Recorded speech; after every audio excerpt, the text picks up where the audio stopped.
Good afternoon, everyone. This is Taylor Edrington with Royal Gorge Anglers, just giving you a video report for Wednesday, the 14th of September. Already in September, I just returned from Alaska to find the Arkansas in primo shape.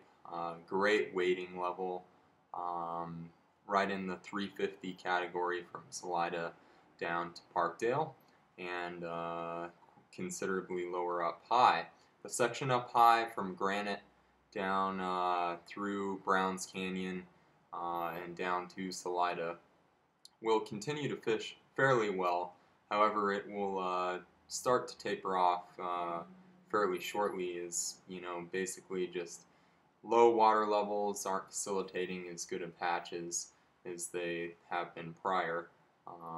Really want to focus on that Salida down area, and we're starting to see some considerable bluing hatches from the Texas Creek down section of the river, the lower river, down into Canyon City. So that's kind of what we're looking at for the short-term forecast is blue-winged olive activity, as well as continuing red quill activity, and really solid nymph fishing throughout the fall months, with a really good look at streamer activity, hopefully starting the end of the month here as trout start to get into that pre-spawn activity. So anyways, that's kind of what we're looking at. Go through a few patterns for you.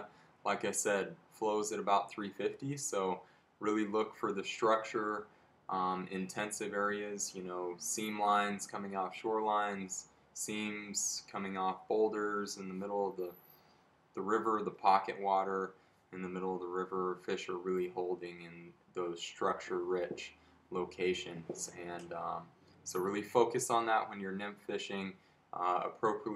Appropriately situate your indicator if you're using an indicator, and really focus on your weight so you're not breaking off a lot of flies during this time period. Hopper dropper fishing is also an option, so any big attractor fly with the attractors, attractor nymphs, and blue-winged olive emergers that I'm going to talk about here next. So let's get into some flies.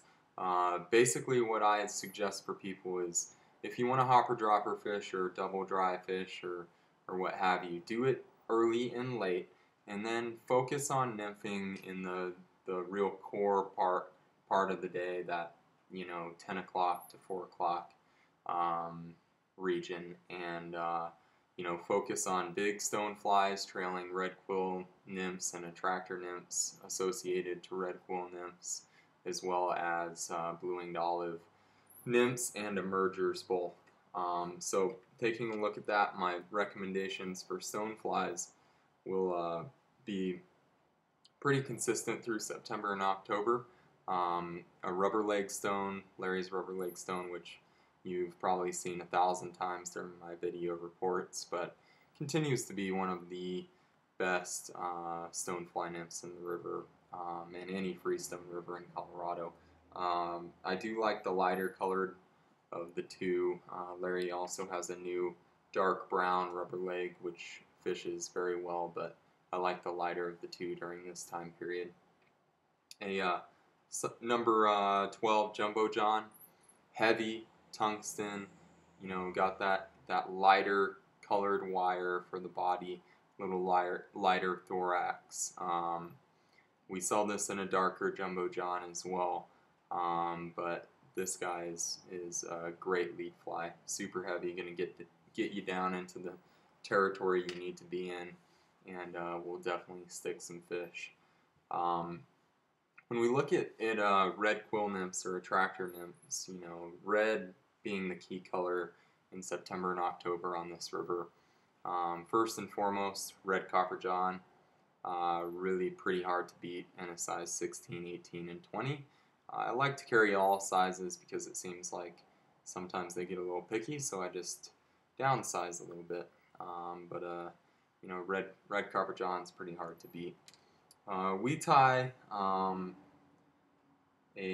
pretty special little fly that is kind of known around the Rocky Mountains, but Quasimodo pheasant tail is one of the better patterns on this river in September and October, tied with a lucent bead, and again got that red coloration. And it's kind of a dark brown red when wet, so it will even fish as a blue-winged olive, obviously based on that pheasant tail, but just a little bit darker in nature, and will fish as a red quill and a blue-winged olive. So that kind of takes care of the red quill nymphs. Getting into blue-wing nymphs and emergers, my number one blue-wing nymph tied with the lucent tungsten bead is a splat Baetis tied by Shea Gunkel. And this is just truly one of the better patterns in the market right now. Tied with that lucent tungsten, gets down real fast, and epoxy back, just a really tremendous fly. This is a size 22. That's probably pretty hard to see there, but that's a splat, S-P-L-A-T-T-E Baetis. And then as an emerger, pretty hard to beat is a size 20 or size 22 Bars emerger. Just a little hairy guy with that puffed up wing case. So Bars emerger flashback, great pattern. Excuse me. Then let's get into dries here real quick. Going to be short and sweet. Really want to focus on red quill number one. A really great producer in the past couple weeks has been this loop wing red quill, which also fishes as a blue-winged olive, and we've had a lot of takes on this pattern during blue-wing hatches when we're going double dry for red quills and blue-wing. So it's got that lighter body, but that big loop wing makes it real visible, a little bigger profile. So great pattern. And then Larry's High-Vis Baetis, which I'll continue to come back to, is one of the best patterns tied for the Arkansas blue-wing hatches. And so really look at the blue-wing hatches to come off late morning, and then especially when we get overcast and even some storms in the early afternoon to late afternoon, and we will definitely see those throughout the fall season. So a lot of great fishing going on right now. We will really continue to be very productive through early November this year. So get on down here and have a great time. Waiting is as easy as it's going to be all season, and we look forward to seeing you down here. If you have any questions, feel free to email me directly at taylor@royalgorgeanglers.com, or feel free to give us a call anytime at 719-269-3474. Appreciate you tuning in. Have a great day.